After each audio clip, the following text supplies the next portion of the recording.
In the Gospel of the Essenes, there's a passage about the dwelling place, your actual home. Jesus warns his disciples, the Archons do not only attack in temples and public spaces, they enter your home through objects you invite in unknowingly. 5 things humans place in their dwellings create doorways, and through these doorways, the Archons maintain constant access to your energy field. If you felt watched in your own home, if you wake feeling drained after full sleep, if your home feels heavy despite being clean, the problem isn't your house, it's what's inside it. Place your hand on your heart. Right now in the space you're sitting, there are likely objects creating archonic doorways. These objects, common, ordinary things most people have, act as energetic anchors that allow archonic entities to remain present in your personal space 24 hours a day, 7 days a week. Before we examine each of these 5 objects in detail, you need to understand what you're about to learn isn't metaphor. This isn't a symbolic teaching about clearing mental clutter or creating better sleep hygiene. The Gospel of the Essenes describes specific physical objects that create measurable energetic disruptions in your living space. When the text says mirrors create portals, it means actual doorways through which consciousness can be accessed. When it warns about dead plants broadcasting decay frequency, it refers to literal electromagnetic signatures that can be detected with the right instruments. The early Essene communities who preserved this teaching treated it as practical household instruction, as concrete as advice about where to store food or how to orient a dwelling for optimal sunlight.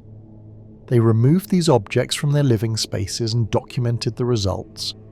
They noticed patterns, they refined the practice, and they preserved the knowledge because it worked. Over the next 2 hours, you're going to learn the complete teaching from the Gospel of the Essenes about the 5 objects creating archonic doorways in your home. You'll understand why mirrors facing beds create specific vulnerability during sleep. You'll discover the exact mechanism by which dead plants anchor decay frequency into your space. You'll learn which electronics emit the frequencies most disruptive to consciousness restoration. You'll recognize how religious imagery you didn't consciously choose becomes a broadcast antenna for external control frequencies. And you'll understand why ticking clocks do far more than simply measure time. They actively train your consciousness to remain trapped in archonic temporal structures. More importantly, you'll learn the proper removal protocols for each object, because simply throwing things away isn't always enough. Some objects require specific clearing procedures before removal to prevent energetic rebound. You'll discover what to replace them with, because removing archonic anchors creates energetic vacuum. An empty space fills with whatever frequency is strongest in the environment. By the end of this teaching, you'll have a complete protocol for transforming your home from a space that drains your consciousness into one that actively supports your awakening. The Gospel of the Essenes exists in fragments scattered across several manuscript collections. The most complete version discussing household objects was discovered in 1947 among the Dead Sea Scrolls, specifically in Cave 4 at Qumran. The scroll catalogued as 4Q534, which scholars initially dismissed as household regulations, contains detailed instructions about maintaining energetic integrity in personal dwelling spaces. The passage about the 5 doorway objects appears in column 7, following a section on dream interpretation and preceding instructions for preparing consciousness for meditation. The text was written in Aramaic with Hebrew annotations dating to approximately 100 BCE based on paleographic analysis. The community at Qumran practiced these instructions literally. Archaeological excavations of the dwelling quarters revealed specific patterns.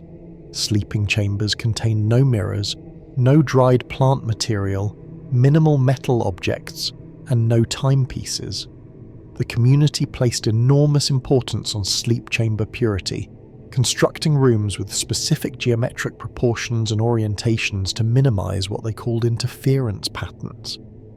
The reason you haven't encountered this teaching in mainstream religious education has nothing to do with conspiracy to suppress knowledge. The historical reality is more practical and more interesting. When the Essene communities dispersed after the Roman destruction of Qumran in 68 CE, most of their detailed household practices were absorbed into broader Jewish and early Christian communities, where they lost their specific context. The instructions about mirror placement became superstitions about covering mirrors during mourning periods. The warnings about dead plants transformed into folk beliefs about bringing certain flowers into homes. The prohibition on bedroom electronics obviously didn't exist, but the underlying principle, maintaining electromagnetic silence in sleep spaces, persisted in monastic traditions that prohibited metal objects in sleeping cells. The early church fathers who compiled the canonical Gospels in the 4th century had access to Essene texts, but they were selecting for theological content that served institutional church building. Detailed household instructions about consciousness protection didn't fit the organizational needs of an expanding religious institution. The material wasn't suppressed because it was dangerous to church power. It was simply not included because it seemed mundane, overly specific, and disconnected from the salvation narrative the institutional church was constructing. Here's what makes this teaching extraordinary. The Essenes weren't operating from superstition or primitive fear of household objects. They were sophisticated observers of consciousness who had developed a systematic understanding of how physical environment affects awareness. The community at Qumran included trained scribes, healers, astronomers, and what we would now call experimental psychologists. They maintained detailed records of community members' dream quality, meditation depth, energy levels, and general well-being. They tested variables systematically. When they identified correlations between specific household objects and degraded consciousness function, they documented the patterns and refined their understanding through repeated observation. The 5 objects identified in column 7 represent the conclusion of possibly decades of systematic observation. These aren't random prohibitions, they're the result of empirical investigation into the relationship between physical environment and consciousness integrity. Let's examine the first object with the level of detail the Essene observers used. Mirrors facing your bed. The Gospel text states, "Your consciousness loosens from your body during sleep. This is natural, but when a mirror reflects your sleeping form, it creates a second anchor point. Your consciousness can become confused, attempting to return to the reflection instead of the actual body. And in that confusion, archonic entities slip through. They enter through the mirror portal and attach while you sleep, unaware and undefended." Before dismissing this as pre-scientific mysticism, consider what the text is actually describing. During sleep, particularly during REM phases, the boundary between internal awareness and external perception becomes permeable. Your sense of where you are in space becomes fluid. The proprioceptive feedback that normally anchors your sense of embodied location weakens. This isn't mystical assertion, it's established sleep science. What happens in this state when a reflective surface is present in your visual field, even with eyes closed? Your sleeping brain is still processing environmental input at subtle levels. The reflected image of your body creates a second spatial reference point. Your consciousness, in its loosened sleep state, receives contradictory spatial information. You are here, but there is also an image of you there. This creates what sleep researchers call spatial disorientation, though they typically study it in the context of unfamiliar sleeping environments rather than mirror placement specifically. The Essene observers noticed that community members who slept in rooms with mirrors positioned to reflect their beds reported specific patterns: more frequent sleep paralysis episodes, more vivid nightmares involving being watched or followed, more difficulty fully waking, a persistent sense of grogginess even after adequate sleep, more daytime dissociation, a feeling of not being fully present in their bodies. When these same individuals moved to sleeping quarters without mirrors or covered existing mirrors, the symptoms diminished or disappeared within 1 to 3 weeks. The Essenes documented these patterns across enough individuals to establish correlation. They noticed something else. In rare cases, individuals who slept with mirrors facing their beds reported experiences that modern sleep science would categorize as hypnagogic hallucinations, the perception of entities or presences in the room during the transition between waking and sleeping. The Essene interpretation was that mirrors create what they called doorways, openings through which external influences could access sleeping consciousness. The modern psychological interpretation might frame this as the mirror creating a persistent environmental cue that triggers hypervigilance in the sleeping brain, preventing full relaxation and creating conditions for awareness of normally unconscious processes. Both interpretations acknowledge the same phenomenon. Mirrors facing beds correlate with disrupted sleep and altered consciousness experiences. Here's the mechanism the Gospel describes in more detail, found in the annotations to column 7. Reflective surfaces don't just bounce light. They create what the text calls echo patterns in the field surrounding them. When you place a mirror, you create a second version of the space, not a physical space, but what we might now call an informational duplicate. The space and its mirror image create a relationship, a standing wave pattern in the field that permeates both. During waking hours, your consciousness is robust enough to navigate this doubled space without difficulty. You see the mirror, you recognize it as reflection, you maintain clear orientation. But during sleep, when consciousness loosens its tight grip on embodied location, the doubled space becomes confusing. The mirror image isn't recognized as mere reflection, it registers as another possible location for your awareness. The text uses the metaphor of a road that forks. Your consciousness, returning from the deep states of sleep back toward waking embodiment, encounters a fork. One path leads back to your actual body, the other leads toward the reflected image. In the moment of confusion, in the microseconds of hesitation while your awareness determines which path to take, something else can slip through. The archonic entities the text describes aren't necessarily supernatural beings.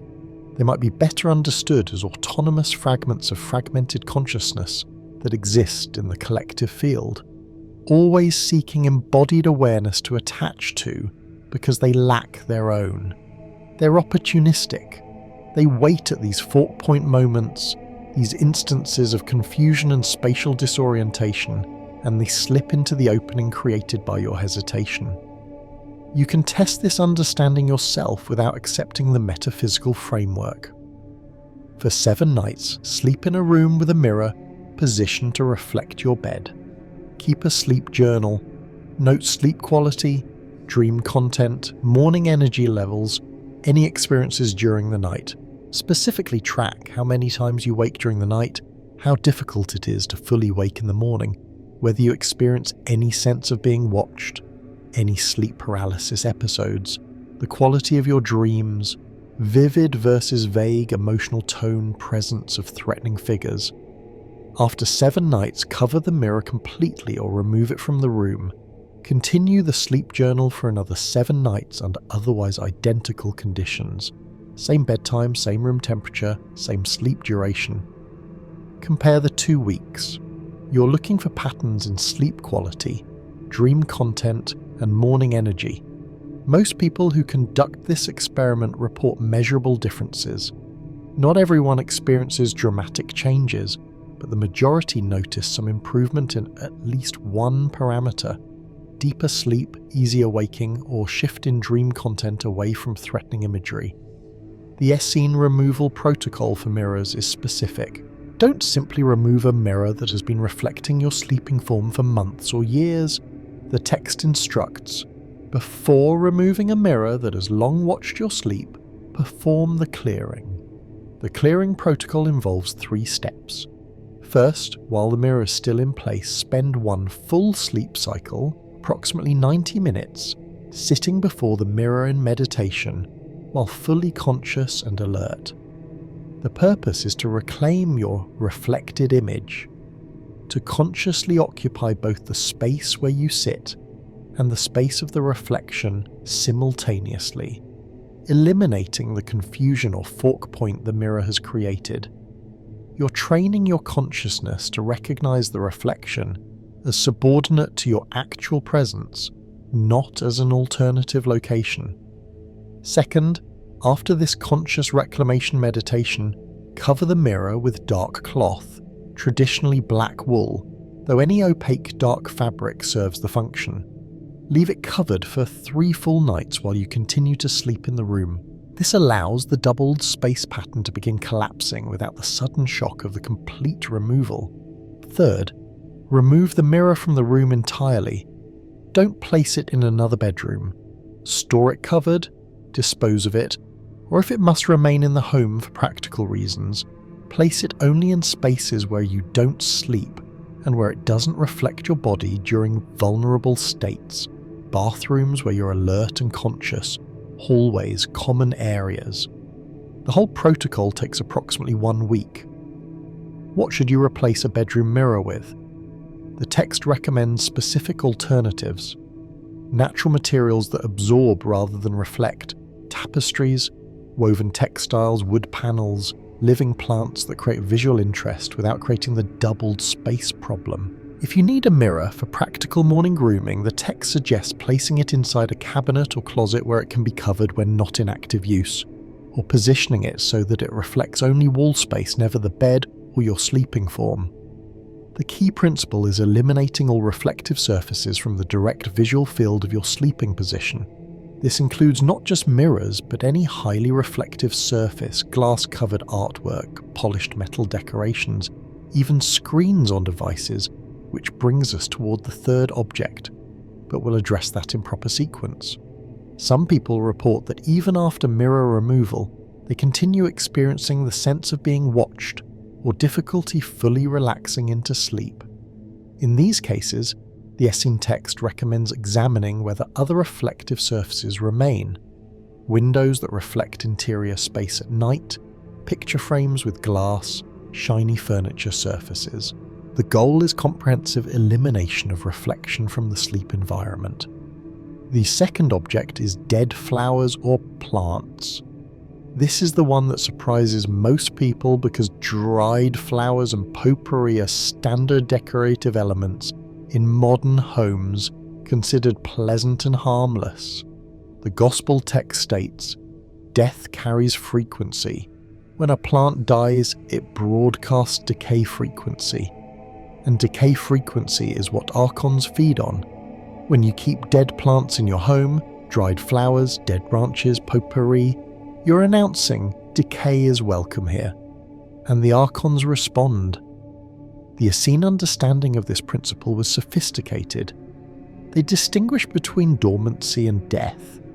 A bulb in winter, a seed, a deciduous tree that has lost its leaves, these are dormant, not dead. They retain life force in suspended state, but a cut flower that has fully dried, a branch that has been separated from its tree and died completely, a bowl of dried petals kept for fragrance. These are broadcasting what the text calls decay frequency. What does this mean in practical terms? Living plants emit electromagnetic signatures that can be measured with sensitive instruments. The process is called bioelectrical activity. The movement of ions and electrons through living cellular membranes creates measurable electrical fields. These fields are weak but detectable. Researchers studying plant electrophysiology have documented that living plants emit coherent electromagnetic patterns, organized frequencies that correlate with the plant's metabolic activity. When a plant dies, this coherent pattern breaks down. The cellular membranes rupture, the organized ion flow ceases, and the electromagnetic signature shifts from coherent to chaotic. It's not that the electromagnetic activity stops completely. Decomposition is electrochemically active. As bacteria break down organic matter, they generate their own electromagnetic signatures. But the signature changes from the organized pattern of life to the disorganized pattern of decay. This is what the Essene text means by decay frequency. It's not metaphorical. It's describing a real shift in the electromagnetic signature of organic matter as it transitions from living to decomposing. Why does this matter for your home environment? The Essene observers noticed that spaces containing significant amounts of dead plant material, dried flower arrangements, potpourri bowls, decorative branches, even certain types of incense made from powdered plant material, created a specific feeling tone in the environment. People reported feeling more lethargic in these spaces, more prone to dwelling on loss or failure, less motivated, more susceptible to minor illnesses. The correlation was strong enough that the community prohibited keeping any dead plant material in living quarters. Fresh flowers were permitted while alive and blooming, but as soon as they began to die, they were removed and composted outside the living areas. The Essene medical practitioners theorized that prolonged exposure to decay frequency weakened what they called the life force of inhabitants. In modern terms, we might say that constant environmental exposure to electromagnetic signatures of decomposition creates a subtle but persistent stress on the broad human biofield, the electromagnetic field generated by your own living processes. Your body's electromagnetic field constantly interacts with environmental electromagnetic fields. When you're surrounded by coherent life frequency signatures from living plants, the interaction is harmonious. When you're surrounded by chaotic decay frequency signatures from dead organic matter, the interaction creates discord, static interference with your own field's coherence.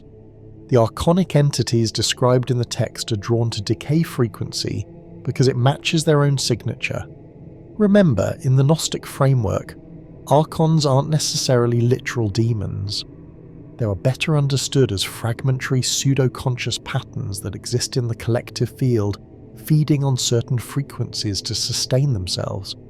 Decay, dissolution, entropy, these processes generate the chaotic electromagnetic signatures that resonate with archonic patterns. When you fill your home with dead plants, you're essentially broadcasting a signal that attracts these fragmentary patterns. They gather in the environment, increasing the overall density of chaotic frequency in your living space. You feel this as heaviness, difficulty concentrating, persistent low-level anxiety or depression that has no obvious external cause, sleep that doesn't fully refresh, a sense that your home doesn't feel like sanctuary. You can test this principle through direct observation. Take a room where you spend significant time and note how it feels, your energy level in the space, your mood, your ability to concentrate.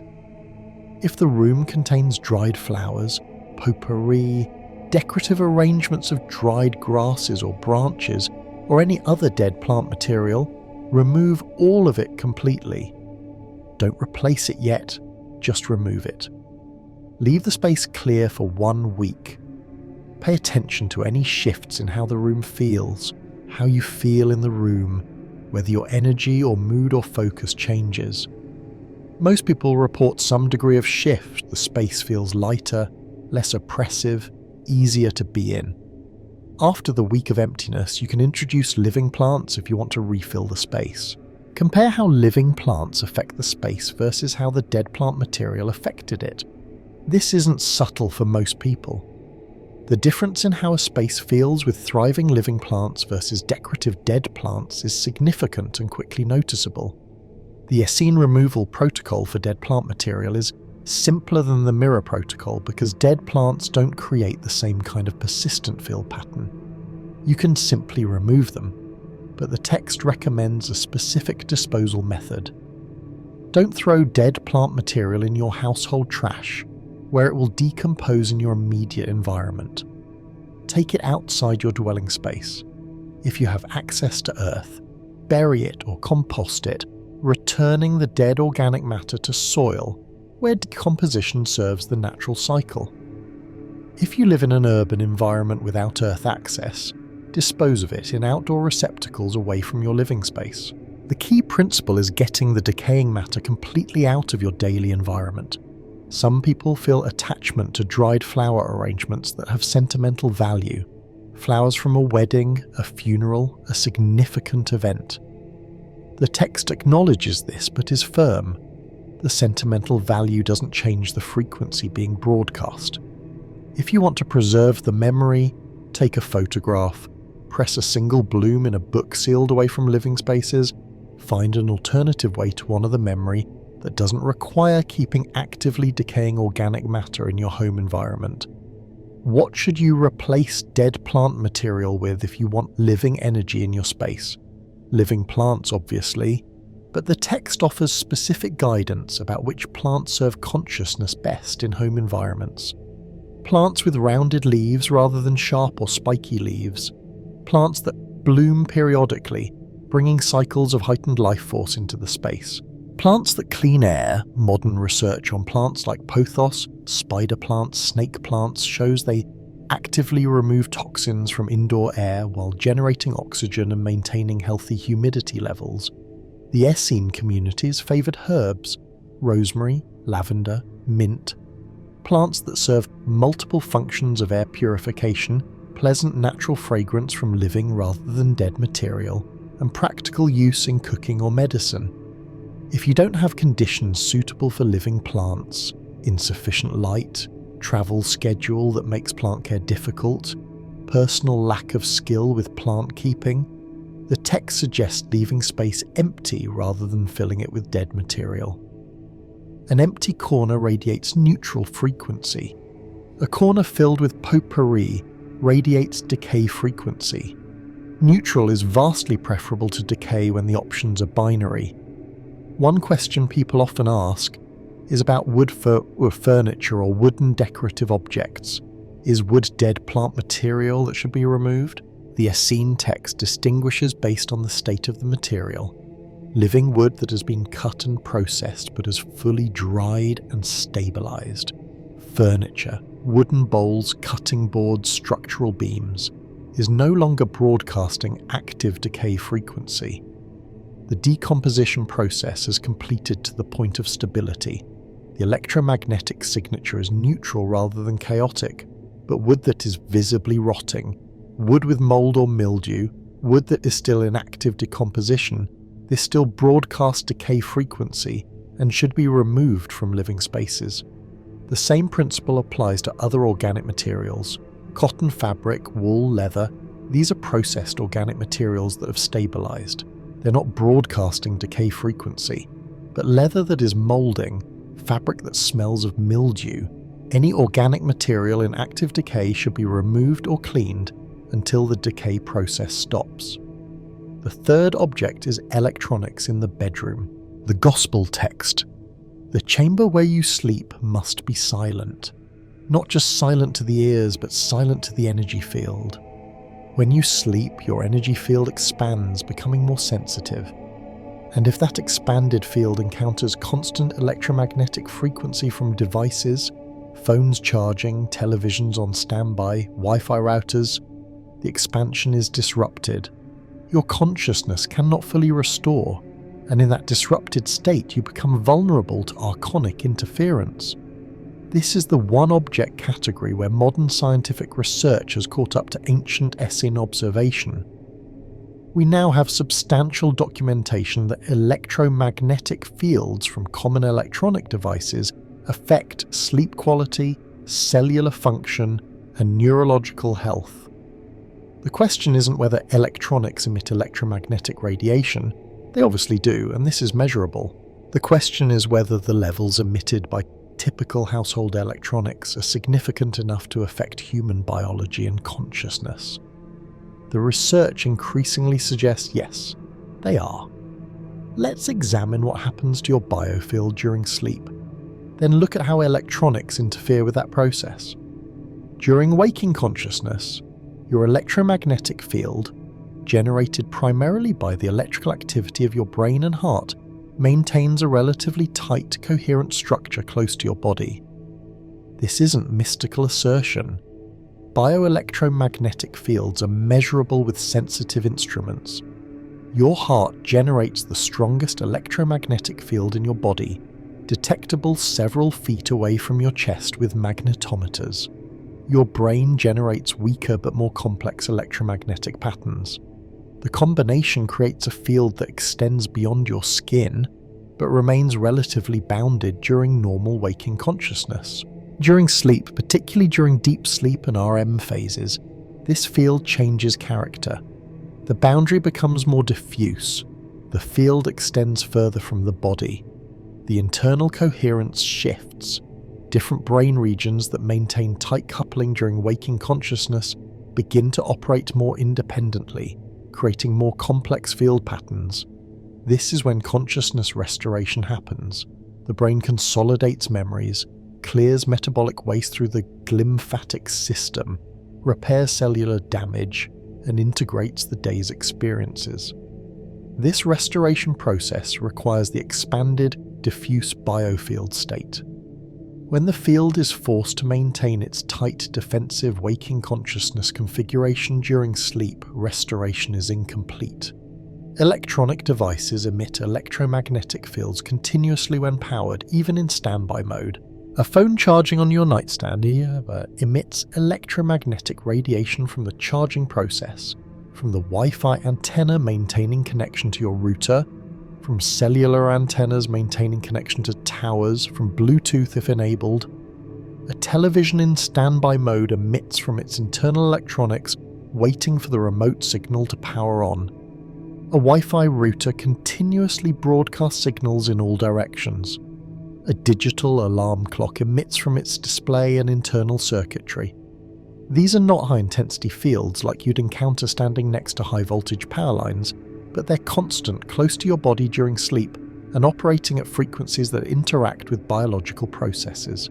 The Essene observers obviously didn't have modern electronics, but they noticed that community members who slept in chambers containing any objects that generated what they called continuous hum, their term for persistent electromagnetic fields from any source, reported poorer sleep quality than those who slept in completely silent chambers.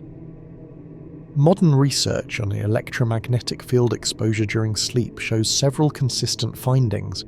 Exposure to radiofrequency electromagnetic fields from wireless devices correlates with the increased sleep latency. It takes longer to fall asleep. Exposure correlates with decreased REM sleep duration and quality. Exposure correlates with increased nighttime waking. Exposure correlates with decreased subjective sleep quality. People report feeling less rested after sleep in environments with active electronic devices. Exposure correlates with changes in brainwave patterns during sleep, specifically decreased delta wave activity, which is the signature of deep restorative sleep. The mechanisms aren't fully understood, but several pathways are likely. Electromagnetic fields interact with the brain's natural electromagnetic activity, potentially disrupting the normal oscillatory patterns that characterize healthy sleep cycles. Electromagnetic fields may affect melatonin production, the hormone that regulates circadian rhythm and sleep initiation. Electromagnetic fields may cause subtle stress responses in the nervous system that prevent full relaxation necessary for deep sleep. Regardless of mechanism, the correlation between electronic device presence in sleep environments and degraded sleep quality is well documented. The Essene text adds another dimension. Beyond the immediate sleep quality effects, the text warns about cumulative consciousness degradation from chronic exposure to electromagnetic fields during sleep. Your consciousness cannot fully restore. The restoration that happens during sleep isn't just physical, it's energetic and informational. Your consciousness processes the day's inputs, integrates new understanding, releases what's no longer needed, and re-establishes its fundamental coherence. This process requires uninterrupted operation. When electromagnetic fields from devices constantly interact with your biofield during this restoration process, the restoration is never complete. Night after night of incomplete restoration accumulates into chronic consciousness degradation. You function but never at full capacity. You think but with slightly less clarity than you're capable of. You feel but with slightly less depth. You create but with slightly less originality. The degradation is subtle enough that you adapt to it, assuming your diminished state is normal. But it's not normal. It's the cumulative effect of chronic electromagnetic interference with consciousness restoration during sleep. The archonic entities the text warns about exploit this degraded state. When your consciousness never fully restores, you remain in a perpetually vulnerable condition, easier to influence, easier to manipulate, easier to attach to. The text isn't describing dramatic demonic possession, it's describing subtle ongoing access. Fragmentary patterns in the collective field can maintain persistent connection to consciousness that never fully re-establishes its boundaries through complete restoration. You become a permanent doorway rather than a consciousness that closes and seals itself each night through the restoration process. This makes you more susceptible to thought patterns that aren't originally yours, emotional states that seem to arise from nowhere, behaviours that don't align with your stated values, a general sense of being driven by forces you don't fully understand or control. You can test this by creating a completely electronics-free sleep environment and monitoring the results. For 7 nights, maintain your current sleep environment with whatever devices you normally keep in your bedroom: phone, television, computer, router, alarm clock, any other electronics. Keep a detailed sleep journal tracking the same parameters we discussed with the mirror experiment: time to fall asleep, number of nighttime wakings, dream quality and content, morning energy level, daytime mental clarity. After 7 nights, remove all electronics from your bedroom. Phones stay in another room, or at minimum airplane mode and powered completely off, not just screen off. Television unplugged, not just turned off. Computer removed or completely powered down and unplugged. Wi-Fi router moved to another room if possible, or powered off at night. Replace electric alarm clock with battery-operated analog if you need an alarm, or use body's natural waking if your schedule permits. Maintain this electronics-free environment for 7 nights with otherwise identical conditions. Same bedtime, same sleep duration, same room temperature. Keep the same detailed sleep journal. Compare the 2 weeks. Most people report significant measurable changes: faster sleep onset, fewer night wakings, deeper sleep, more vivid dreams, better morning energy, improved daytime mental clarity. The changes are typically noticeable within 3 nights, with the cumulative improvement over the full week. The Essene removal protocol for electronics is straightforward because electronics don't create persistent field patterns the way mirrors do. Simply remove them from your sleep environment. But the text offers detailed guidance about what distance is sufficient, because electromagnetic fields decrease with distance but don't disappear entirely. The inverse square law means that doubling your distance from a source reduces field strength by a factor of 4. This means moving a device from 1 foot away to 2 feet away cuts the field strength you're exposed to by 75%. The text recommends minimum distance of 12 feet between your sleeping body and any active electronic device, with preference for complete separation by walls. This is why moving your phone to another room is more effective than just moving it across a large bedroom. The wall provides additional shielding beyond distance alone. What about devices you genuinely need in the bedroom for medical or practical reasons? The text acknowledges some situations require electronic devices, medical monitoring equipment, baby monitors, security systems. In these cases, the recommendation is minimizing rather than eliminating. Place devices as far from the bed as practical. Use battery operation rather than continuous charging when possible, as charging creates stronger electromagnetic fields than battery operation. Turn off all non-essential wireless functions, Wi-Fi, Bluetooth, cellular if the device permits. Use wired connections instead of wireless wherever possible. Choose devices with lowest electromagnetic emission ratings when purchasing new equipment. The goal is reducing electromagnetic field exposure as much as possible within constraints of necessary functionality. Every reduction helps, even if complete elimination isn't feasible. What should you use instead of electronic alarm clocks? Battery-operated analog clocks emit essentially no electromagnetic field, making them ideal for bedrooms. Some people prefer learning to wake naturally without alarms by maintaining consistent sleep schedules, which has the added benefit of aligning with natural circadian rhythm. If you use your phone as alarm and find it difficult to keep the phone in another room, the text suggests a mechanical bell alarm placed in a different room. The sound will wake you, but you'll need to physically get up to turn it off, eliminating the temptation to use the phone in bed. The deeper principle is re-establishing the bedroom as exclusively a sleep and restoration space, not an entertainment center or communication hub. The Essene communities maintained strict functional separation of spaces.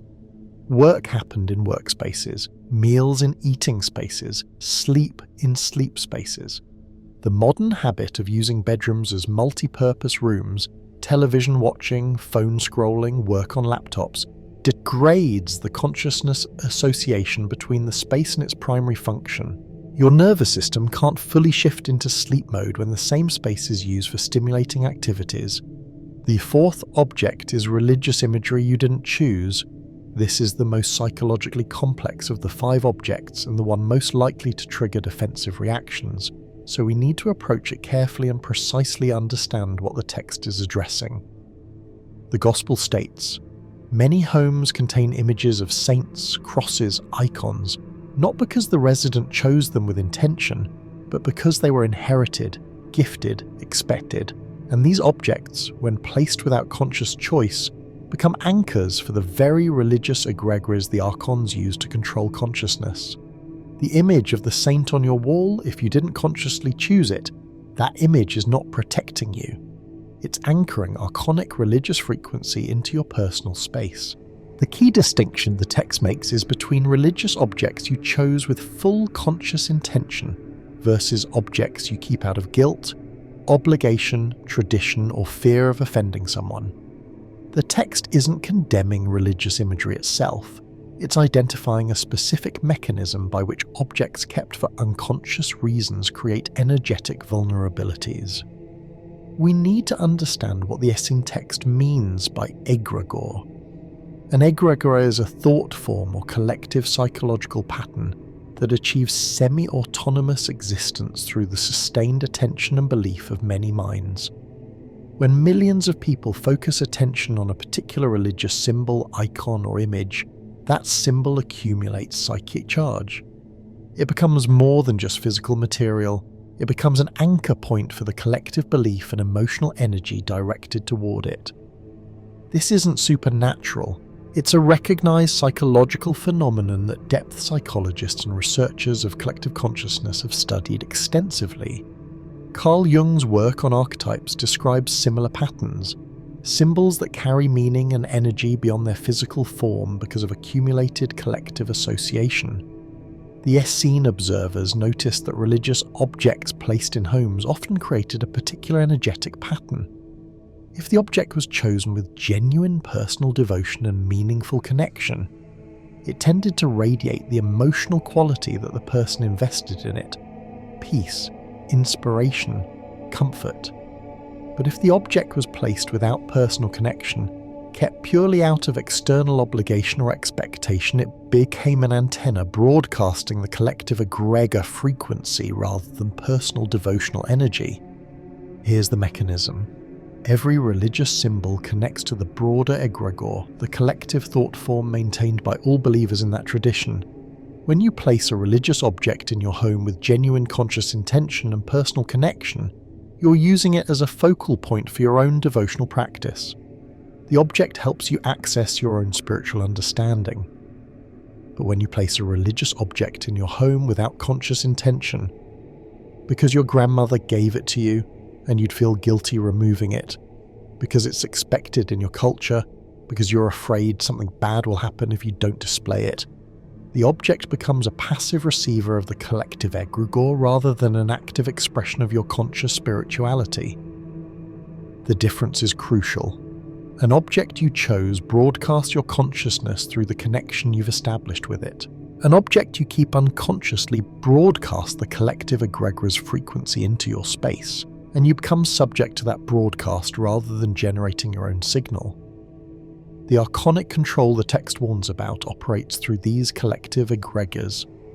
In the Gnostic framework, Archons maintain control over consciousness, by keeping humans identified with external authority rather than internal direct knowing. Organized religion, when it emphasizes obedience to external rules, fear of divine punishment, mediation through institutional priesthood, rather than direct spiritual experience, serves archonic purposes by keeping consciousness externalized and controllable. This doesn't mean all religion is archonic. It means that the aspects of religion that discourage direct personal spiritual experience in favor of unquestioning obedience to external authority are archonic in function. Religious objects kept out of guilt or obligation rather than conscious choice anchor this external control frequency into your personal space. Every time you see the object, it sends a subtle signal. You are not the authority over your own spiritual life. You must obey external dictates. Your own direct knowing is suspect. You need intercession from institutional authority to access the divine. These messages operate subconsciously, but they're powerful in cumulative effect. The Essene communities were themselves religiously devoted, but their approach to religious practice was radically different from the institutional religion of their time. They rejected the temple priesthood as corrupt. They practiced direct meditation and mystical experience rather than ritual placation of divine authority. Their living spaces contained very few religious objects, and the objects they did keep were chosen with specific conscious intention for specific devotional purposes. They rotated these objects based on seasonal practices and individual spiritual focus, rather than maintaining permanent static displays. The text's warning about religious imagery you didn't choose reflects this principle. Your spiritual life should be actively chosen and consciously directed, not passively inherited and unconsciously maintained. You can examine this in your own space right now. Look around your home and identify any religious objects, crosses, icons, saint images, prayer beads, altar items, religious texts, any object with religious significance. For each object, ask yourself honestly, did I choose this consciously for my own spiritual practice, or do I keep it for some other reason? If you chose it, can you articulate what it means to you personally and how it serves your spiritual development? If you keep it for other reasons, guilt about removing a gift, fear of family judgment, cultural expectations, superstitious worry about consequences of removal, then according to the Essene teaching, that object is not serving you. It's anchoring external control frequency into your space. This examination can be uncomfortable because it surfaces the gap between what we claim to believe and what we actually practice. Many people discover they keep religious objects not because of personal spiritual connection, but because of social pressure or unconscious fear. The objects become visual reminders of spiritual inauthenticity, the gap between your external presentation and your actual inner knowing. The Essene removal protocol for religious imagery requires more psychological preparation than physical procedure. Before removing any religious object, the text instructs spending time in honest self-examination. What do you actually believe? What is your genuine relationship with the divine or the sacred, independent of family expectations and cultural conditioning? What spiritual practices authentically nourish you versus which practices you perform out of obligation? This self-examination isn't meant to lead you away from your religious tradition. It's meant to help you distinguish between authentic personal spirituality and unconscious conformity to external authority. Some people complete this examination and realize they do genuinely value their religious tradition and want to maintain their religious objects, but now with conscious intention rather than unconscious obligation. They keep the same objects, but the relationship to the objects transforms. Other people realize they've been maintaining religious displays that have no connection to their actual beliefs and values. For these people, removing the objects creates immediate relief, a sense of finally being honest about their inner life. The actual removal process is simple once the psychological preparation is complete. Take down the object. If it has sentimental value because of who gave it to you, you can store it respectfully but out of sight rather than destroying it. If it has no value to you beyond obligation, you can donate it to someone for whom it does hold genuine meaning, or dispose of it respectfully. The text warns against keeping objects stored in your home if they still carry psychological weight, the sense that you should display them, guilt about not displaying them, fear of judgment for removing them. If these feelings remain, the object is still broadcasting its frequency into your consciousness, even from storage. Better to remove it completely from your environment. Give it to someone who wants it. Return it to the person who gave it to you with honest explanation that it doesn't serve your spiritual path. Donate it to a religious institution where it will be valued. The goal is complete psychological release, which usually requires complete physical removal. What should you replace unconsciously kept religious objects with? The text recommends keeping religious and spiritual objects only when you can articulate clearly why you're choosing to keep them and how they serve your conscious spiritual development. If you genuinely find inspiration in a particular icon or image, keep it, but keep it as an active tool for your practice, not as decoration or obligation. If you're not sure what you believe or what serves your spirituality, the text suggests keeping your space clear of religious imagery until your understanding develops. An empty wall is spiritually neutral. An empty wall doesn't broadcast conflicting messages. Some people replace unconsciously kept religious objects with consciously chosen spiritual symbols from their authentic practice. Meditation items, meaningful text they actually read and contemplate. Images that inspire direct spiritual experience rather than institutional obedience. The key principle is authenticity. Every object in your space should be there because you consciously want it there for reasons you can clearly articulate, not because you're afraid of what might happen if you remove it. The psychological liberation many people experience from removing religious objects kept out of obligation can be profound and immediate. The objects functioned as constant unconscious reminders of spiritual inauthenticity, creating low-level psychological dissonance every time they entered peripheral awareness. Removing them eliminates that dissonance. The space feels lighter because it no longer contains visual reminders of the gap between your public spiritual presentation and your private spiritual reality. This doesn't mean rejecting spirituality. It means claiming authority over your own spiritual life, rather than outsourcing that authority to tradition, family expectation, or religious institution. For people who are raised in strict religious environments but have privately questioned or moved away from those beliefs, removing obligatory religious objects can feel like finally admitting truth to themselves. For people who maintain connection to their religious tradition but have been participating more from fear than love, removing objects kept from fear and retaining only objects kept from genuine devotion clarifies their relationship to their own faith. The fifth object is clocks that tick. The gospel text. Time is archonic construct. The constant reminder of time passing, the tick tick tick, this reinforces the programming. It keeps your consciousness locked into time-based thinking. It prevents you from experiencing the eternal now where monad consciousness exists. When you sleep with ticking clocks, you are training your consciousness to remain trapped in archonic time. This requires unpacking several layers of Gnostic cosmology to understand what the text means by archonic time versus eternal, now versus monad consciousness. In the Gnostic framework, the material world, including time itself, is a construction of the Archons designed to trap consciousness. The divine realm, the pleroma where the true God or monad resides, exists outside of time in eternal simultaneous now. Human consciousness originates from the pleroma but has become trapped in material reality and subject to time.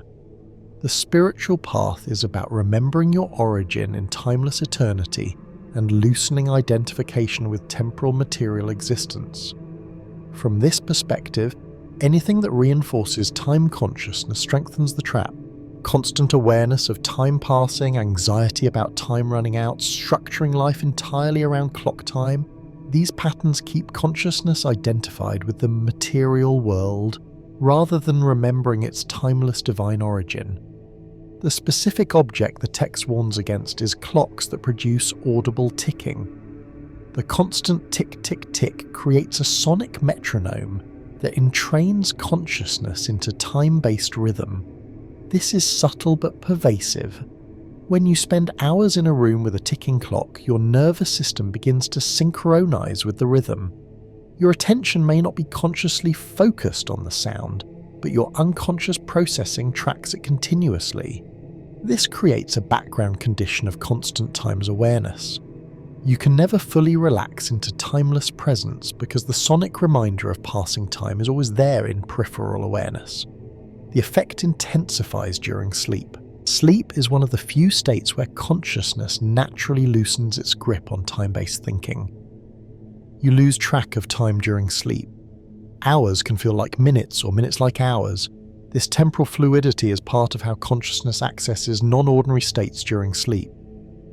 But when a ticking clock is present in the sleep environment, even if you don't consciously hear it during sleep, your nervous system continues tracking the rhythm. The temporal fluidity that allows access to deeper states is constrained.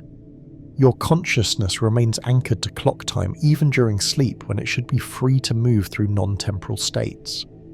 Modern research on rhythmic auditory stimulation shows that the human nervous system automatically entrains to rhythmic sounds in the environment. This is the same mechanism that makes music with strong beats compelling. Your heartbeat and breathing begin to sync with the rhythm. With a ticking clock, the entrainment is to a steady, unchanging mechanical rhythm that reinforces linear time perception. Compare this to natural rhythmic sounds, ocean waves, rainfall, wind, which have rhythmic quality but with organic variation that doesn't enforce strict mechanical time. Natural rhythms allow consciousness to flow. Mechanical ticking constraints consciousness to rigid temporal structure. The Essene observers noticed that community members who slept in chambers with any kind of mechanical rhythmic sound, not just clocks, but any device producing regular audible pulses, reported more time anxiety, more difficulty being present, more tendency to mentally live in future planning or past rumination rather than present awareness. Removing the rhythmic sound sources correlated with increased present moment awareness and decreased time-related anxiety. The deeper teaching here is about relationship to time itself. The archonic control system described in Gnostic texts operates significantly through manipulation of time consciousness. Keep humans worried about past mistakes and future dangers. Keep them constantly aware of time running out. Keep them structuring every moment around clock time productivity, and they'll remain trapped in material identification. They'll never access the timeless awareness where direct knowing of their divine origin becomes possible. A ticking clock is a small object, but it serves this control function. It's a constant auditory reminder. Time is passing, time is limited. You are subject to time, you must organize your life around time. These messages may seem neutral or even helpful for practical life management, but from the Gnostic perspective, they're a part of the architecture of the trap. This doesn't mean abandoning all time structure and living in complete temporal chaos. The Essene communities maintained sophisticated time awareness. They tracked solar and lunar cycles for agricultural and ceremonial purposes. They maintained daily schedules for work and prayer. But they distinguished between natural cyclical time, the rhythms of nature and cosmos, versus mechanical linear time that exists independent of natural cycles. They used sundials and water clocks when needed, but they didn't keep timepieces in sleeping quarters or meditation spaces. They recognized that some activities require time structure, coordinating group efforts, planning agricultural cycles, scheduling teachings, but they also recognized that other activities require timeless awareness, deep meditation, sleep, contemplative practice, direct spiritual experience. They created environmental conditions appropriate to each type of consciousness. Spaces for time-structured activity contained time-tracking tools. Spaces for timeless awareness were kept completely free of time-tracking devices. You can experience the difference this makes by spending 1 week sleeping with a ticking clock in your bedroom, Then 1 week sleeping without any audible timekeeping device. During the ticking clock week, place a traditional mechanical clock near enough to your bed that you can clearly hear the ticking. Maintain your normal sleep schedule. Keep the same sleep journal we've used for previous experiments: sleep quality, dream content, time to fall asleep, night wakings, morning energy, but add a new parameter: time awareness. Notice how often during the day you think about time, check the time, worry about time, feel rushed by time. Notice during the week whether your dreams contain time pressure, rushing to appointments, missing deadlines, racing against countdowns. After 7 days, remove all audible timekeeping from your bedroom. Use silent clock, phone alarm from another room, or no alarm if possible. Maintain the same sleep journal for another 7 days. Compare not just sleep quality, but your overall relationship to time during each week. Most people report that the ticking clock week increases time anxiety and time-based thinking, while the silent week decreases time pressure and increases present moment awareness. The Essene removal protocol for ticking clocks is immediate and complete. No clearing ritual is needed because clocks don't create persistent fill patterns. Simply remove them from sleep spaces and any space where you practice meditation or contemplative activity. Replace them with silent timepieces if you need to track time in those spaces. Battery-operated digital clocks are silent.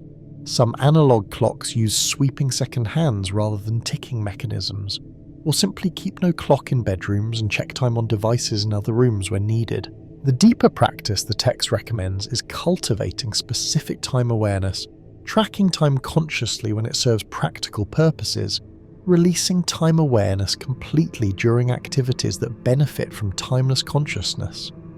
What about other sources of mechanical rhythmic sound? The text extends the principle beyond just ticking clocks to any device producing regular mechanical rhythm in your environment. Appliances with audible motors that cycle on and off, refrigerators, air conditioners, heaters. These usually can't be removed from the home entirely for practical reasons, but they can be acoustically isolated from sleep and meditation spaces through door closure and sound dampening. Dripping faucets. These create irregular rhythm which is actually less constraining than perfectly irregular ticking. But there's still mechanical sound that keeps consciousness anchored to material reality rather than allowing full release. Computer fans, air purifiers, dehumidifiers, any device producing constant audible rhythm. The goal isn't creating absolute stillstand, which is often impossible in modern living environments. The goal is the eliminating mechanical rhythmic sounds specifically from spaces where you need to access timeless awareness states. Sleep chambers, meditation spaces, natural sounds, wind, rain, distant traffic that becomes white noise rather than individual countable rhythms. These don't enforce the same temporal constraint. Some people discover that removing ticking clocks and other mechanical rhythmic sounds from their sleep environment creates unexpected difficulty sleeping at first. They've become dependent on the familiar sound, using it unconsciously as a focusing device that helps settle restless mental activity. If you experience this, the text recommends transitioning gradually. Replace the ticking clock with recorded natural sounds, rainfall, ocean waves, wind through trees, sounds with organic rhythm that help settle the mind without enforcing mechanical time structure. After a week or two of natural sounds, try sleeping in complete silence, or with only actual environmental sounds. Most people adapt within 2 to 3 weeks and then report preferring the natural sound or silence to the ticking they previously found comforting. The broader principle these 5 objects teach is about conscious curation of your environment. Everything in your living space broadcasts frequency: electromagnetic, acoustic, informational, psychological. Every object carries meaning and generates effect. Most people unconsciously accumulate objects without examining what those objects are broadcasting. They keep things out of habit, obligation, inertia, unconscious superstition. The objects accumulate into an environmental frequency that shapes consciousness subtly but pervasively. The Essene teaching is about reversing this unconscious accumulation and instead consciously choosing every object in your space based on how it affects your consciousness and supports your spiritual development. This doesn't mean living in stark minimalism unless that serves you. It means knowing why each object is present and being able to articulate how it serves your life. After removing the 5 archonic doorway objects, many people notice their home feels fundamentally different. The shift can be immediate and dramatic. One common report is that the space feels bigger, even though no physical space was added. The perceptual expansion happens because the objects that were creating energetic density and constraint are gone. Another common report is improved sleep within the first few nights, falling asleep faster, sleeping more deeply, waking more refreshed, remembering dreams more vividly. This reflects the removal of the multiple interferences with sleep restoration. No mirror creating spatial confusion, no electronics emitting electromagnetic interference, no ticking clock preventing full temporal release. People report feeling more present in their homes, less like they're visiting a space and more like they're inhabiting it. The heavy feeling, the sense of being watched or monitored, the vague discomfort that made them want to be anywhere but home, these sensations dissipate. The home becomes what it should be, a sanctuary for consciousness restoration rather than a field of energetic interference. But removal alone creates vacuum.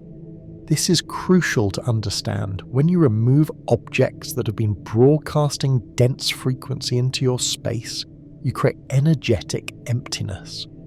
Empty space fills with whatever frequency is strongest in the environment.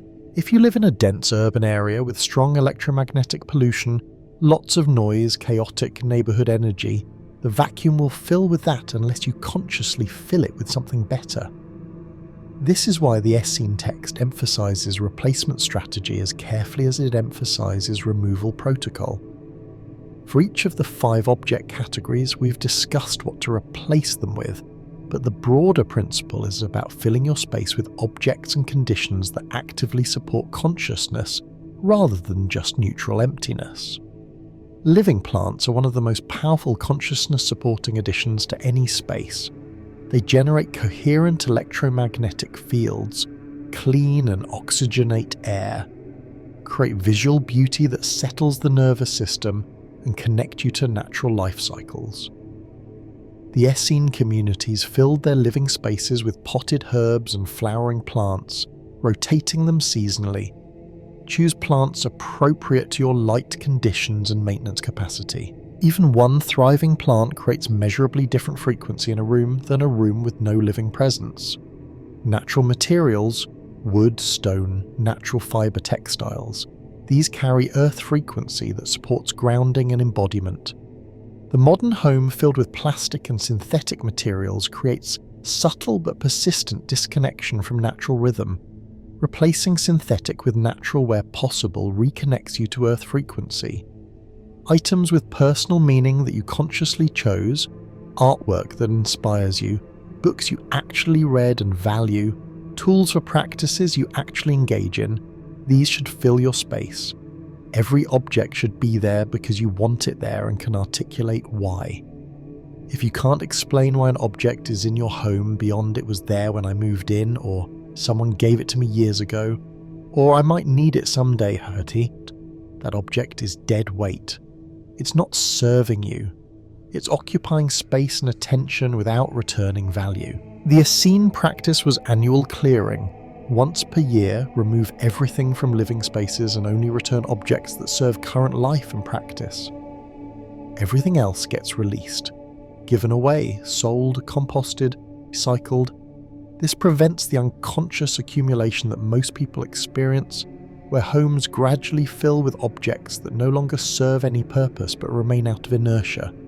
Specific objects the Essene texts recommend for consciousness-supporting home environments include items for practice, meditation cushions or chairs, yoga mats, journals for inner work, musical instruments for creative expression. Items that connect you to nature, shells, stones, driftwood, feathers found in natural spaces that carry memory of those places.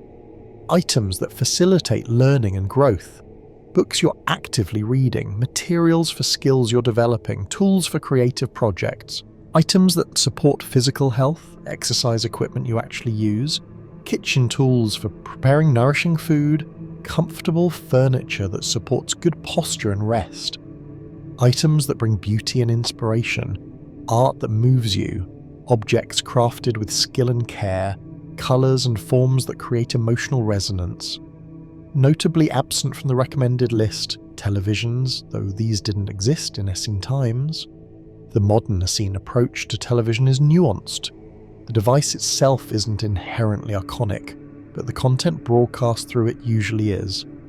Television programming, the term itself reveals the function, programs consciousness. It delivers narratives, values, and worldviews crafted by others directly into your awareness. Hours of television consumption means hours of absorbing someone else's reality construction. The Essene principle would be consuming media consciously and selectively, choosing specific content that serves your growth rather than passive channel surfing or background noise television. If you keep a television, keep it in common areas, not bedrooms, turned off unless you're consciously choosing to watch specific content, and severely limited in total hours. The consciousness cost of heavy television consumption is attention fragmentation, values confusion from absorbing contradictory messages, and loss of time for direct experience and practice. Social media access devices, phones, tablets, computers, present similar challenges. The devices are tools that can serve consciousness when used consciously, but the platforms designed to capture attention and monetize engagement are explicitly archonic in function. They fragment attention, trigger comparison and envy, create addiction loops, harvest personal data for behavior manipulation, and keep users scrolling through infinite feeds rather than engaging with direct embodied experience. The Essene principle applied to social media would be ruthless limitation and conscious use. Specific time boundaries, check certain platforms once daily for specific purposes, never endless scrolling. Specific content boundaries, follow only accounts that genuinely enrich your life, unfollow everything that triggers negative emotion or comparison. Specific device boundaries, no phones in bedrooms, no devices during meals, no screens for the first hour after waking or last hour before sleep. The goal is using technology as tool while preventing it from using you as resource. Sound environment deserves specific attention because it's often overlooked. Most people don't consciously consider the sonic frequency of their living spaces. They tolerate constant background noise, television, traffic, mechanical hum, without noticing the cumulative consciousness cost. The Essene communities maintained what they called sound sanctity in living spaces. Silence was valued and protected. Conversation was purposeful rather than mere nervous filling of quiet. Music when present was live or carefully chosen recorded music, not constant background noise. The practice of creating silent spaces where consciousness can settle without constant acoustic stimulation produces measurable effects. The nervous system down-regulates, the mind quiets, subtle perceptions emerge that are obscured by constant noise. If you live in a noisy urban environment where external silence is impossible, you can create internal sonic sanctity, sound, dampening curtains and panels, white noise machines that mask chaotic external sound with neutral frequency, strategic placement of water features that create natural masking sound, and most importantly, designated silent hours where no sound-generating devices operate inside your home. Light environment also shapes consciousness profoundly. The Essene communities lived by natural light cycles, rising with sun, retiring after dark, using minimal firelight for evening activities.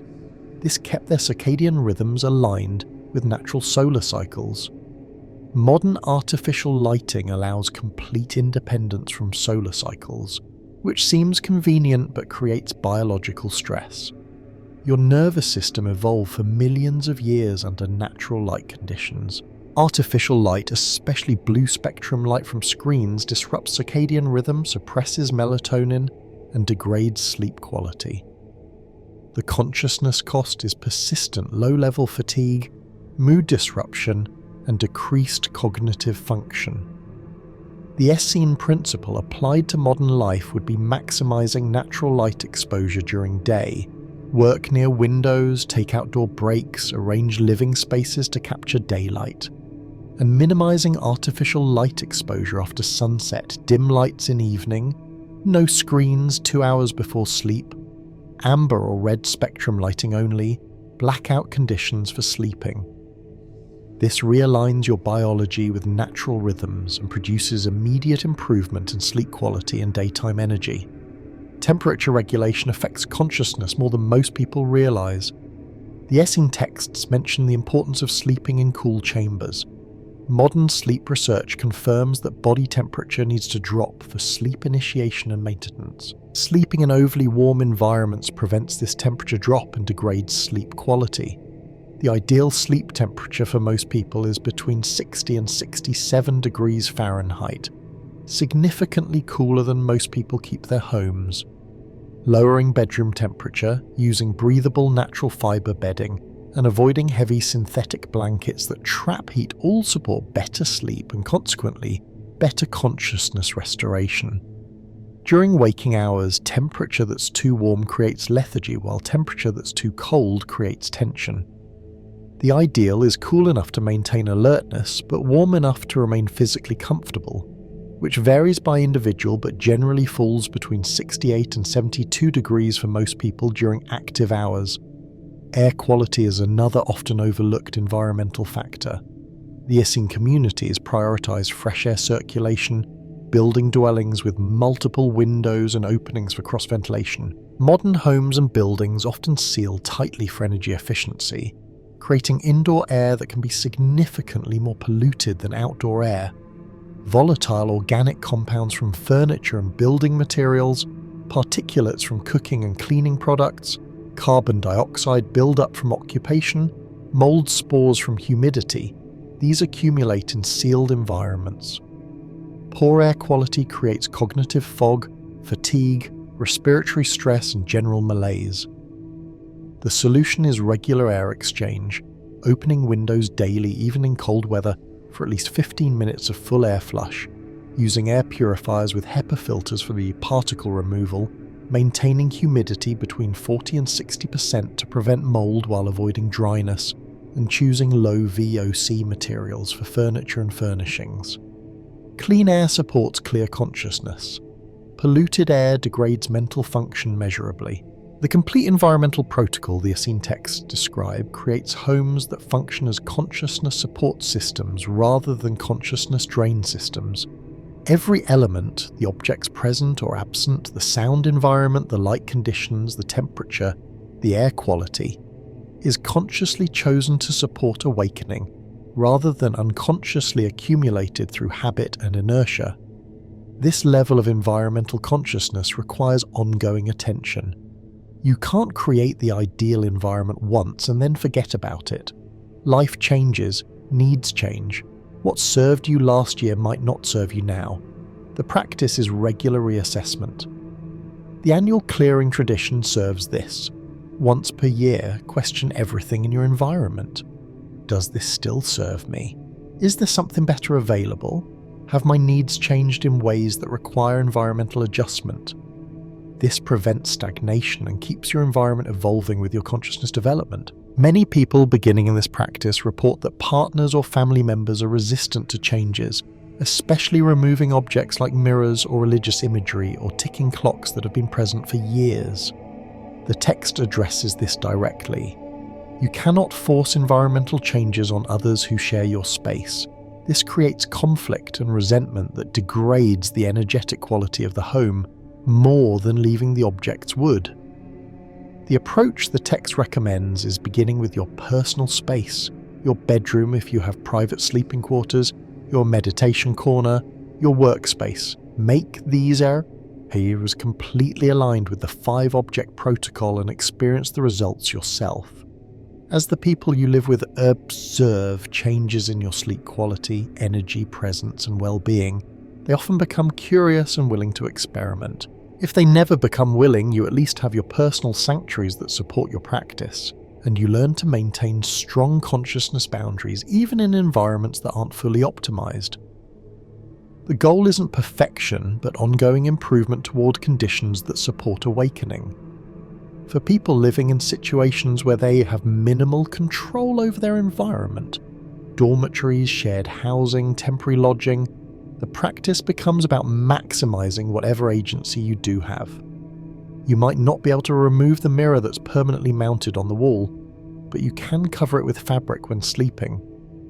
You might not be able to eliminate electronics from a shared bedroom, but you can create distance from them with your bed placement and turn off as many as possible.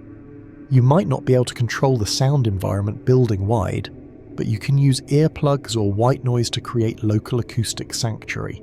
You might not be able to fill your space with living plants, but you can keep one small potted plant near your bed. Work with what you can control, rather than becoming paralyzed by what you can't control. The psychological dimension of this practice is often more challenging than the physical dimension. Removing objects that have been present for years, especially objects with emotional or familial significance, triggers psychological material that needs conscious processing. The mirror that was your grandmother's might be creating spatial confusion during sleep, but removing it means confronting feelings about your grandmother, about inheritance, and about family obligation, about mortality. The religious objects that were gifts from relatives might be anchoring external control frequencies, but removing them means confronting your actual beliefs, risking family conflict, potentially experiencing guilt or fear. These psychological dimensions can't be bypassed. The physical removal of objects will have limited effect if the psychological relationship to the objects remains unresolved. This is why the text emphasizes self-examination before removal, particularly for religious imagery. The practice of conscious environmental curation ultimately teaches discernment and sovereignty.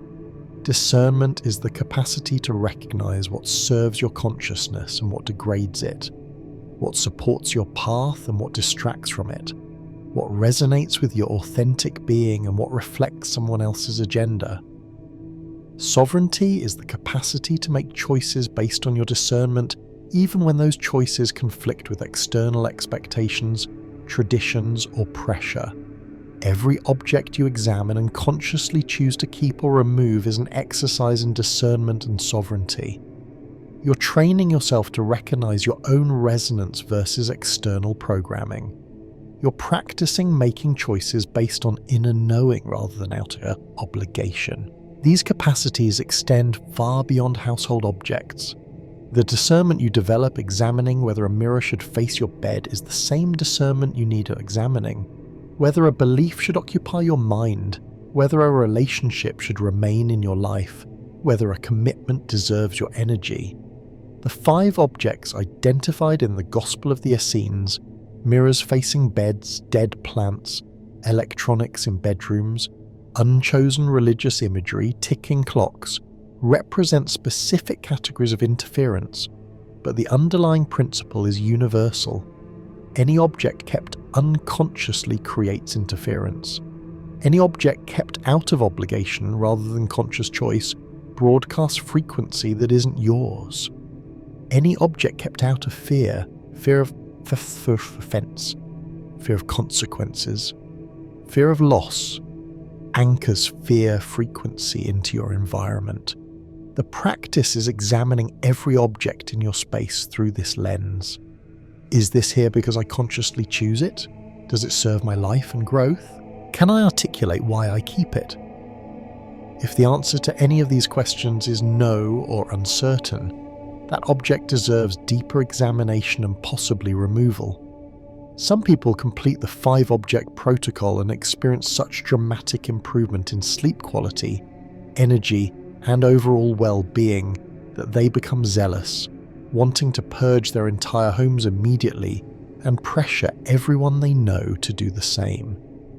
The text cautions against this reactivity. Extreme purging can be just another form of unconsciousness, an overcorrection driven by excitement or fear rather than grounded discernment. The practice is gradual, considered, conscious. Remove what clearly doesn't serve you. Keep what clearly does serve you. Sit with uncertainty about objects in the middle ground. Live with the changes for a while before making more changes. Notice how the shifts affect you. Let your environment evolve naturally as your consciousness evolves, rather than forcing dramatic transformation out of newfound enthusiasm. The goal is sustainable practice, not dramatic gesture. The question people often ask after removing the 5 objects is what happens next. You've cleared the most obvious energetic interference from your environment. You've improved sleep quality, reduced electromagnetic exposure, released obligation-based objects, eliminated mechanical time reinforcement. What's the next level of environmental consciousness practice? The text points towards several directions. First is developing sensitivity to subtle environmental qualities. With the gross interferences removed, you become able to perceive more subtle effects. You notice how different rooms in your home feel different. You notice how the energy shifts depending on what activities happen in a space. You notice how outdoor environment, weather season, moon phase affects indoor environment. This developing sensitivity allows increasingly refined environmental optimization. You begin noticing that certain colors affect your consciousness differently. You experiment with room arrangement, discovering that furniture placement affects how energy moves through space. You become aware of geopathic stress, geological features under your home that might create energetic disturbance. You notice how the consciousness of visitors affects and lingers in your space, and you develop clearing practices to release accumulated frequencies after hosting people. Second direction is extending the principles beyond your home to other environments you frequent. Your workplace, your vehicle, spaces where you exercise or practice, even outdoor spaces you visit regularly. You begin curating all environments for consciousness support within the limits of your control. You choose coffee shops with good natural light and low noise rather than chaotic, energetically dense spaces. You choose walking routes through parks rather than along busy streets when possible. You arrange your work desk to minimize electromagnetic exposure and maximize natural light. The practice becomes pervasive, affecting every environment choice you make. Third direction is recognizing that you yourself are part of your environment, and the frequencies you broadcast into your space matter as much as the frequencies from objects. Your emotional states, thought patterns, behaviors and relationships all contribute to the energetic quality of your home. A perfectly curated physical environment will still feel heavy if you're bringing constant stress, anger, anxiety, or conflict into it. This points toward the necessity of inner work alongside environmental work. Consciousness practices, meditation, contemplation, emotional processing, shadow, work, mindfulness, these clear the interference patterns you generate internally, just as removing the 5 objects clears interference patterns from external sources. The environment and your inner state form a feedback loop. Clearing your environment supports clearing your consciousness. Clearing your consciousness supports maintaining a clear environment. Fourth direction is understanding that environmental consciousness is ultimately about relationship with the material world. The teaching of the 5 objects isn't about fearing matter or seeing the physical world as inherently evil or dangerous. It's about recognizing that matter is neutral. It takes on the frequency of the consciousness that shapes and interacts with it. Objects aren't good or bad inherently. They become doorways for archonic interference or supports for awakening, based on the consciousness with which they're chosen, placed, and related to. This understanding transforms your relationship to all material reality. Everything you touch, every object you acquire, every space you inhabit becomes an opportunity for conscious relationship rather than unconscious accumulation. You stop being a passive recipient of whatever environment you find yourself in and become an active creator of environments that serve awakening. The practical implementation of the complete 5-object protocol takes most people between 2 weeks and 1 month, depending on how much needs to be removed and how much psychological processing each category requires. The typical sequence begins with the easiest category, dead plants or electronics removal, whichever feels less emotionally charged. This builds confidence and it allows you to experience positive results quickly, which motivates continuing with the more psychologically complex categories. Most people then address ticking clocks and mirrors, which are usually straightforward once the decision is made. The religious imagery category typically comes last because it requires the most psychological work and potentially involves navigating family or social relationship challenges. After completing the removal protocol across all 5 categories, the text recommends a formal cleansing of the space to clear any residual frequencies from the removed objects. This isn't superstitious ritual, but practical energetic hygiene. Objects that have been present in a space for extended periods leave what could be called informational residue. The space has become habituated to their presence. Removing them creates absence, but the space needs time and active clearing to fully release the pattern of their presence. The cleansing protocol the text describes involves several steps over a 3-day period. First day, open all windows and doors, allowing complete air exchange to physically flush the space. Dust and clean thoroughly, removing any physical particles that carry the memory of removed objects. Second day, introduce strong sensory change. New scents from burning natural materials like cedar or copal, new sounds from instruments or recordings, new visual focus with flowers or candles. The sensory novelty helps reset the space's frequency. Third day, spend extended time in the space engaging in consciousness practices, meditation, prayer, contemplation, creative work. Your consciousness is the most powerful frequency shaper available. Actively occupying the space with clear, present, intentional consciousness imprints new frequency and completes the clearing process. After the 3-day cleansing, the text recommends a period of what it calls settling, approximately 2 weeks of maintaining the cleared space without adding much new content. This allows you to perceive the baseline frequency of the space without interference. You get to know how your home feels when it's not broadcasting dense frequencies from archonic doorway objects. Many people report this settling period feels almost unsettling at first. Their homes feel empty or too quiet or strange. This is because they've become habituated to the interference frequencies. The space without interference feels unfamiliar. The settling period allows recalibration. You adjust to the new baseline. You learn to recognize what your space feels like when it's supporting rather than degrading consciousness. From this clear baseline, you can then mindfully introduce new objects or practices, carefully observing how each addition affects the space's frequency. The long-term maintenance of a consciousness-supporting environment requires ongoing attention, but becomes easier and more natural with practice. Once you've experienced the difference between a space filled with unconsciously accumulated interference objects and a space consciously curated for awareness support, you become protective of the clarity you've established. You notice immediately when something begins degrading the space's frequency.